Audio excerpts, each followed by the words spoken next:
January 1st, 1945. 4 o'clock hours. Across Europe, Allied headquarters are breathing easier. The Ardennes offensive, the Bulge, is losing momentum. German fuel shortages are becoming obvious. Patton is advancing. The Wehrmacht's last great gamble in the West appears to be collapsing into frozen failure. Analysts begin to believe something dangerous. That Germany has finally spent its strength.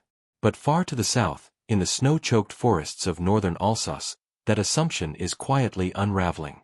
Because while the world is watching the Ardennes, a German army is moving forward. Not retreating, not regrouping, but attacking. And it is doing so under orders that ignore terrain, logistics, and the most basic laws of modern warfare. This is Operation Nordwind, the last German offensive on the Western Front.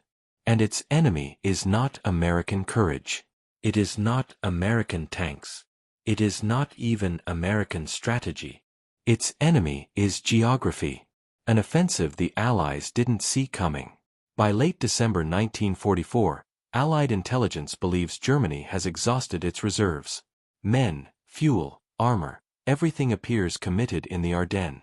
The Southern Front, held by the U.S. 7th Army, is quietly stripped of heavy units to reinforce the crisis in the north.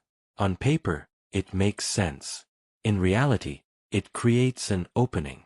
In the Vosges Mountains, General Johannes Blaskowitz, commander of Army Group G, is ordered to assemble a strike force that should no longer exist.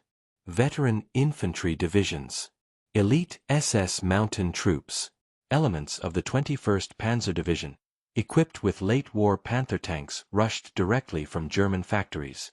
Hitler's objective is brutally simple. Break the American flank. Recapture Strasbourg. Prove, to Germany and to the world, that the German army is not finished. The name chosen for the operation is fitting. Nordwind. The north wind. Cold. Sudden. Relentless. A commander who understood the map. Blaskowitz is not a political general. He is a professional soldier, methodical, analytical, trained to respect terrain as much as enemy strength.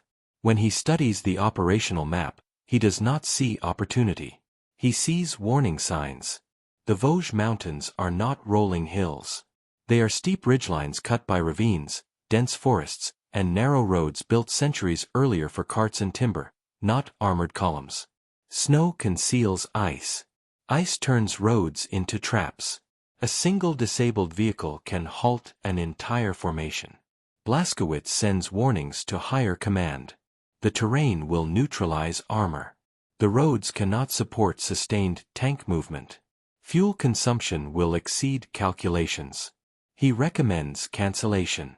The reply from Berlin is immediate and absolute. The Führer has decided. The attack will proceed. Disobedience is not an option. The illusion of momentum. On the night of December 31st, German artillery opens fire across northern Alsace.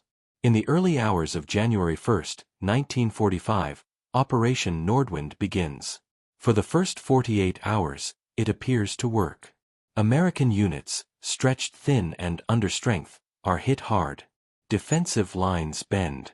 Some positions collapse under concentrated German assaults. From a distance, the situation looks eerily familiar. Speed. Shock. Aggression. The kind of movement that once shattered France in 1940. But this is not 1940. And momentum is already bleeding away. The first trap, roads that cannot adapt. German armored columns push southward into the mountains. The Panther tank is one of the most formidable machines of the war. Powerful gun, thick frontal armor, excellent optics. But it was designed for open ground. In the Vosges, there is no room. The roads are so narrow that only a single vehicle can pass at a time. There are no shoulders. No alternate routes. No way around obstacles. When the lead tank slows, the column slows. When it stops, everything behind it stops. By January 4th, entire German divisions are no longer advancing in formation. They are stretched into single-file lines, kilometers-long engines idling in freezing air. Fuel is burning. Time is vanishing. And the Americans are beginning to understand exactly what kind of battle this will become. The American decision: trade space for time. General Alexander Patch, commander of the U.S. 7th Army, recognizes the reality immediately. He cannot stop the Germans head-on. His units are too thin. His armor too dispersed. So he makes a decision that will define the campaign. He does not hold ground. He withdraws deliberately. American units fall back toward rivers, fortified positions, and terrain that narrows German movement even further. This is not retreat. It is geometry. Every mile forward pulls German armor deeper into restrictive terrain. Every delay increases fuel consumption. Every pause exposes columns to artillery. Time becomes the American weapon. The second trap: when superiority vanishes. German armored doctrine is built on range. At long distances, Panthers dominate. Their guns outrange American Shermans. Their armor resists frontal fire. But in the Vosges forests, visibility collapses. Often below 200 meters. At that distance, technical superiority disappears. Combat becomes sudden, violent, intimate. Infantry teams hidden by trees, buildings, and rubble gain lethal parity with machines designed for open warfare. Villages, medieval in layout, become death traps for tanks. Gun barrels scrape stone walls. Turrets cannot rotate freely. Drivers fight ice, narrow streets, and blind corners. Armor becomes confinement. The unseen wall: American artillery. As German units mass for breakthroughs, American observers quietly relay coordinates. What follows is not a duel. It is volume. The U.S. Army possesses something Germany no longer does: unlimited artillery depth. Shells fall into valleys, forest slopes, and assembly areas with mechanical precision. German units cannot outmaneuver it. They cannot silence it. They can only endure it. And endurance has limits. A war of consumption. Every German movement burns fuel. Every pause burns fuel.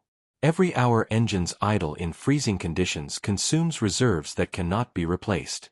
Nordwind is built on a single gamble: that American fuel depots will be captured intact.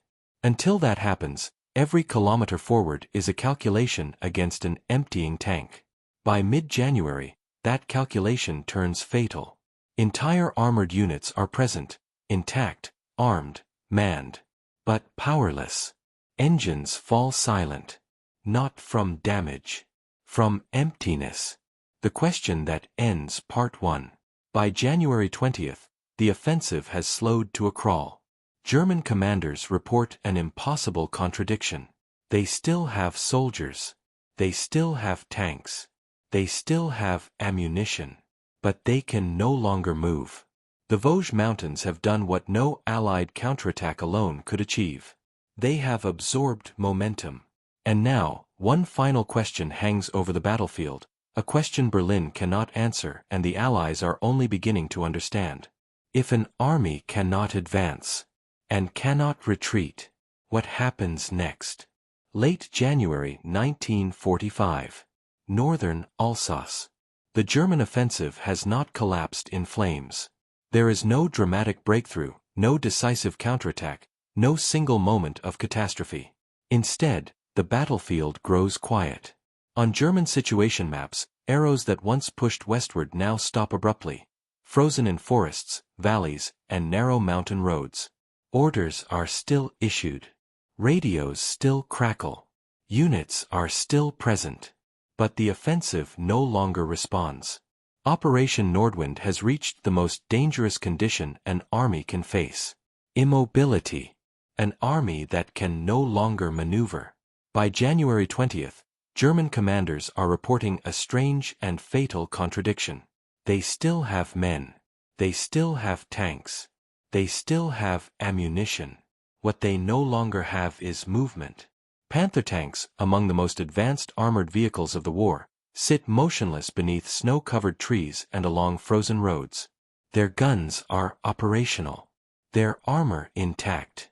Their crews alert. But the engines will not start.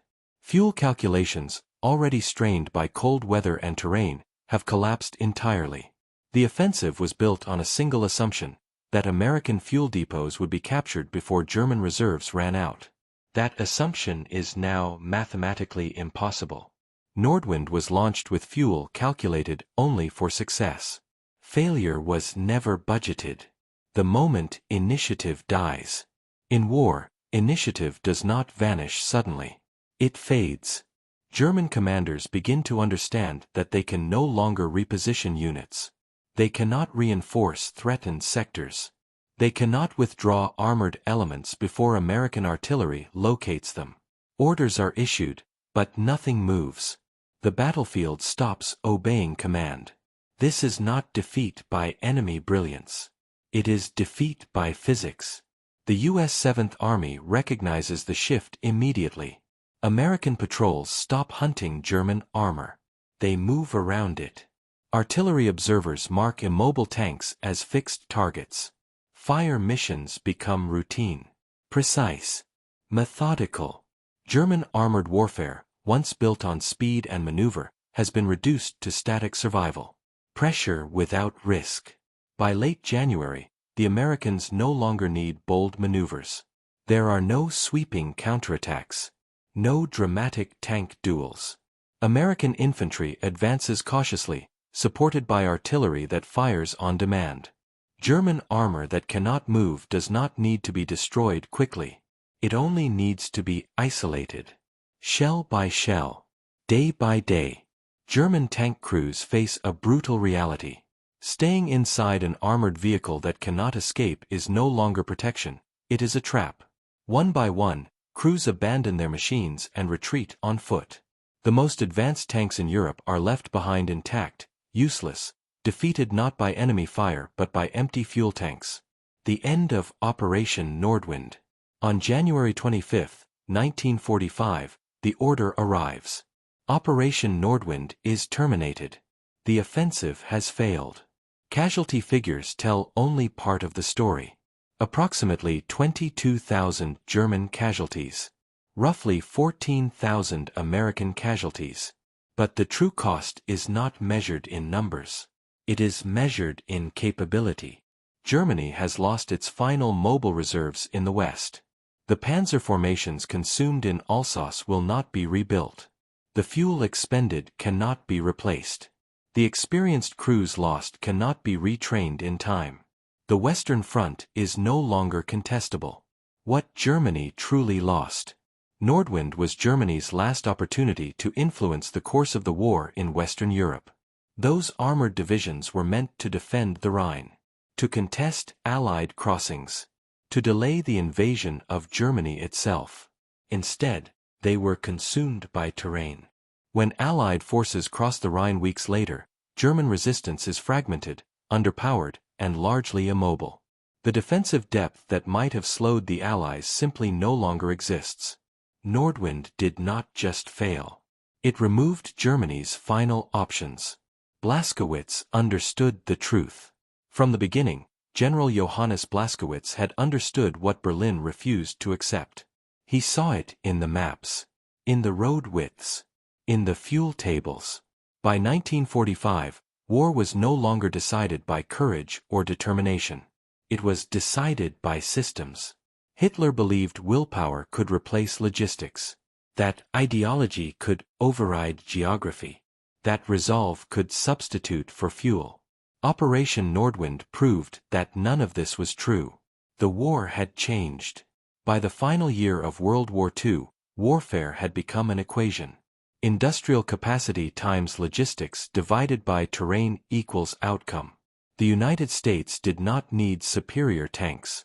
It needed fuel that never ran out. Artillery that never stopped firing. Factories that could not be reached by enemy bombers. Germany built extraordinary machines for a battlefield that no longer existed. America built supply chains. Why Nordwind matters. Operation Nordwind is rarely remembered. It lacks the spectacle of Normandy. The scale of the Eastern Front. The mythology of the Ardennes. But it may be the clearest demonstration of how the war was actually decided. Not by heroic last stands. Not by superior weapons. But by infrastructure, logistics, and geography. Nordwind showed that by 1945, Germany was no longer fighting its enemies. It was fighting reality itself. The mountains that won. The Vosges Mountains did not fire a shot. They did not choose sides. They did not plan strategy. They simply existed. They narrowed roads, consumed fuel, amplified artillery, absorbed momentum. In January 1945, they defeated an army. Final reflection. As German tanks sat silent beneath snow-covered forests, one truth became undeniable. Wars are not won by those who fight hardest. They are won by those who move, supply, and sustain. Operation Nordwind was Hitler's final attempt to deny that truth. It failed. Not because German soldiers lacked courage, but because courage cannot move a tank without fuel.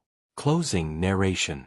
Operation Nordwind was the last German offensive on the Western Front. After it, the war moved only one way. Toward the Rhine. Toward Germany. Toward an ending already written, not in speeches or ideology, but in factories, fuel depots, and supply lines stretching across oceans. This was the moment World War II stopped being a contest of armies and became a verdict.